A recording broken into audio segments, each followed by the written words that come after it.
तो चीन ने गलवान घाटी के बाद एक बार फिर अब अरुणाचल में घुसपैठ की कोशिश की थी। तवांग के करीब चीनी जवान 17,000 फीट की ऊंचाई पर एक चोटी के पास आ पहुंचे।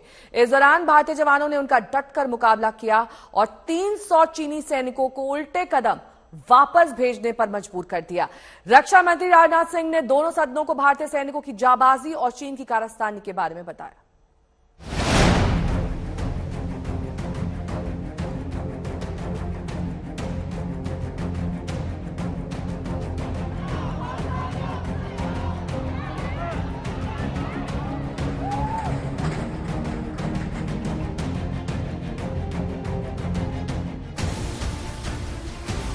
गलवान के बाद तवांग में हिमाकत।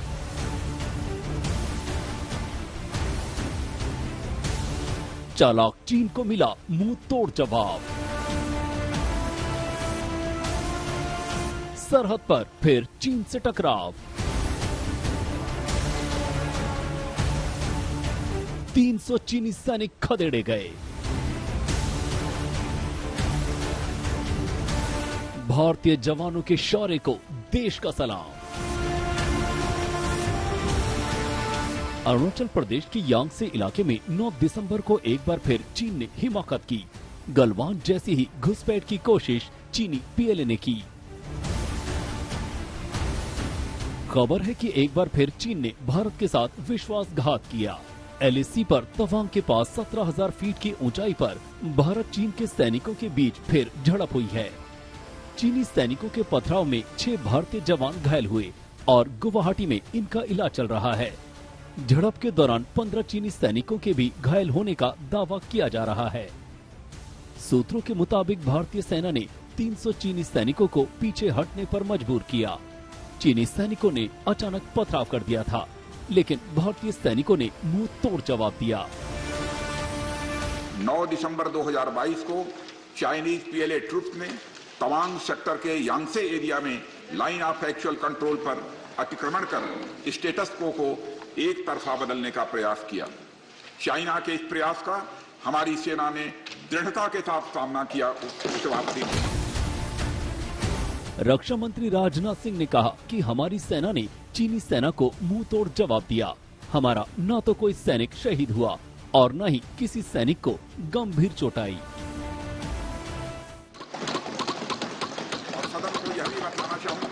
इस फेस ऑफ में हाथापाई भी हुई और भारतीय सेना ने बहादुरी से पीएलए को हमारी टेरिटरी में अतिक्रमण करने से रोका और उन्हें उनकी पोस्ट पर वापस जाने के लिए मजबूर कर दिया। इस झड़प में दोनों ओर के सैनिकों को कुछ चोटें आई हैं। उपसभापति महोदय, मैं इस सदन को यह बताना चाहता हूं कि हमारे किसी भी सैनिक की न तो मृत्यु हुई है और न ही कोई गंभीर रूप से घायल हुआ। रक्षा मंत्री से पहले देश के गृह मंत्री अमित शाह ने भी साफ कर दिया कि भारत की सरहद में 1 इंच जमीन पर भी चीनी सेना कब्जा नहीं कर पाई और उसको मुंह की खानी पड़ी। मैं स्पष्ट कहना चाहता हूं कि भारतीय जनता पार्टी की सरकार है, नरेंद्र मोदी इसके प्रधानमंत्री है और जब तक भारतीय जनता पार्टी की मोदी सरकार चल रही है 1 इंच जमीन पर भी कोई कब्जा नहीं कर सकता।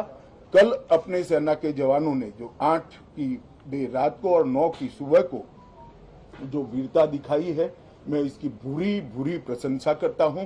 इन्होंने घुसे हुए सभी लोगों को कुछ ही घंटों में वापस खदेड़ दिया और हमारी भूमि का रक्षण किया है।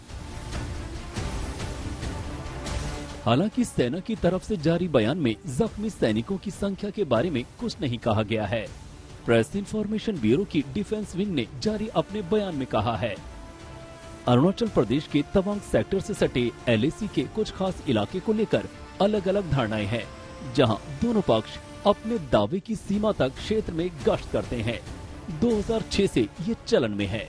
9 दिसंबर 2022 को पीएलए जवानों ने तवांग सेक्टर में एलएसी में अतिक्रमण किया, जिसका हमारे जवानों ने मजबूती और दृढ़ता से मुकाबला किया। टकराव की वजह से दोनों तरफ से कुछ सैनिक जख्मी हुए। दोनों पक्ष तुरंत बाद शांति से उस इलाके से हट गए। इस घटना के बाद इलाके के कमांडर ने अमन और शांति के लिए तय प्रक्रिया के मुताबिक अपने समकक्ष के साथ इस मसले पर फ्लैग मीटिंग में चर्चा की। अरुणाचल प्रदेश के तवांग तांगसे 1 में ये मैकमोहन लाइन में पीएलए और इंडियन आर्मी के साथ इंसिडेंट हुआ और इस इंसिडेंट में बोथ साइड में इंजर हुआ। अपना इंडियन आर्मी में भी बहुत लोगों को इंजर हुआ, लेकिन सेना में मेजर इंजर हुआ। शांति बहाल हो गई, लेकिन ड्रैगन पर यकीन कैसे किया जाए? आज तक के पास चीन की हिमाकत की सैटेलाइट तस्वीरें हैं। तवांग में एलएसी के पास चीन ने पूरे गांव बसा लिए हैं। सीमा के करीब सड़कों का जाल बिछा है। आप इस सैटेलाइट तस्वीरों में चीन की चालबाजी और धोखेबाजी देख सकते हैं। सवाल यह है कि आखिर चीन की मंशा 9 दिसंबर को क्या थी? जवाब ये सामने आया है कि चीन के सैनिक भारत की पोस्ट को हटाना चाहते थे, लेकिन उनकी मंशा को भारत के सैनिकों ने कामयाब नहीं होने दिया। चीन के सैनिकों को उल्टे पैर जाना पड़ा। तवांग में भारत और चीन के सैनिकों की झड़प ने 15 जून 2020 को गलवान में दोनों सैनिकों में हुई खूनी झड़प की यादों को ताजा कर दिया है। लेकिन गलवान जैसी हिमाकत चीन तवांग में नहीं कर पाया और उसको मुंह की खानी पड़ी। दिल्ली से अभिषेक भल्ला और मंजीत नेगी के साथ आज तक ब्यूरो।